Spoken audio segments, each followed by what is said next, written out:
بالکل چلیں جی، امریکی صدر ڈونلڈ ٹرمپ نے ایران جنگ میں غیر جانبدار ممالک کی درخواست پر آبنائے ہرمز میں پھنسے ان کے جہازوں کی آمد و رفت بحال کرنے کا اعلان کر دیا ہے۔ یہ بڑا اعلان ہے۔ سوشل میڈیا بیان میں امریکی صدر نے کہا ہے کہ کئی ممالک جن میں سے تقریباً سبھی مشرق وسطی میں جاری تنازع میں شامل نہیں ہیں، امریکہ سے درخواست وہ کر رہے ہیں کہ آبنائے ہرمز میں پھنسے جہازوں کی بحالی کے لیے وہ ان کی مدد کریں، وہ محض غیر جانبدار ہیں۔ تو یہ ایک بڑا، آپ اس کو کہہ سکتی ہیں، پھر اگین میں وہی بات کروں گا کہ یہ بھی ایک بڑا اسمارٹ موو ہو سکتا ہے۔ آپریشن پروجیکٹ فریڈم کا ان کو نام دیا گیا ہے۔ تو اب دیکھنا یہ ہے کہ امریکی صدر کس طریقے سے، چونکہ وہاں پر تو ڈیفینیٹلی ایرانی پاسداران انقلاب بھی بیٹھے ہوئے ہیں، ان کی نیوی بھی بیٹھی ہوئی ہے، تو اب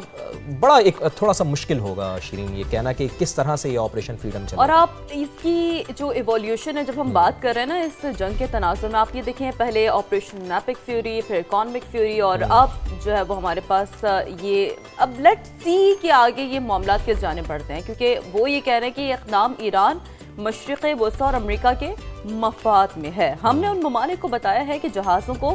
محدود آبی گزرگاہوں سے باحفاظت نکالنے میں ہماری رہنمائی کریں، اور صدر ٹرمپ نے یہ بھی کہا ہے کہ پروجیکٹ فریڈم مشرق وسطی کے وقت کے مطابق پیر کی صبح سے شروع ہوگا، اور صدر ٹرمپ کا یہ بھی کہنا تھا کہ ان کے نمائندے ایران کے ساتھ نہایت مثبت بات چیت کر رہے ہیں۔ تو یہ تو ایک اچھا جسچر، یہ ایک بہت اچھی بات ہے، یعنی کہ بہت کم مواقع پہ وہ اس طرح کی بات کرتے ہیں، وہ یہ کہتے ہیں کہ جی نیگوسیشنز چل رہی ہیں، دھمکی بھی دے دیتے ہیں، لیکن میرا خیال ہے لیکن ایک جی آپ اس بات میں انہوں نے آج کوئی دھمکی دی نہیں ہے۔ نہیں، یہ تو بڑی اچھی بات ہے، اور سب سے اہم بات پتہ ہے شیرین وہ کیا کہہ رہے ہیں؟ وہ یہ کہہ رہے ہیں کہ یہ مذاکرات سب کے لیے کسی مثبت نتیجے کا باعث بن سکتے ہیں، یعنی کہ یہ ڈونلڈ ٹرمپ کے منہ سے سننا، ان کی جانب سے یہ بیان آنا کہ یہ مذاکرات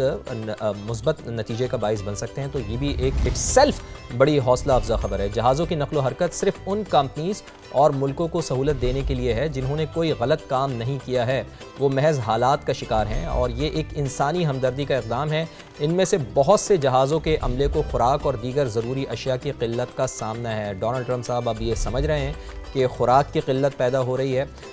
دیگر اشیاء کی قلت پیدا ہو رہی ہے۔ انسانی ہمدردی کی بنیاد پر انہوں نے کہا کہ وہ یہ اقدام کر رہے ہیں، اور یہ اقدام ان تمام فریقوں کی جانب سے خیر سگالی ظاہر کرنے میں اہم کردار بھی ادا کرے گا جو کئی ماہ سے شدید کشمکش میں مبتلا ہیں۔ صدر ڈونلڈ ٹرمپ نے خبردار بھی کیا ہے کہ اگر کسی بھی طرح اس انسانی ہمدردی کے عمل میں مداخلت کی گئی تو جواب سختی سے دیا جائے گا۔ دیکھیں بات وہی آ گئی ہے کہ خدا نہ خواستہ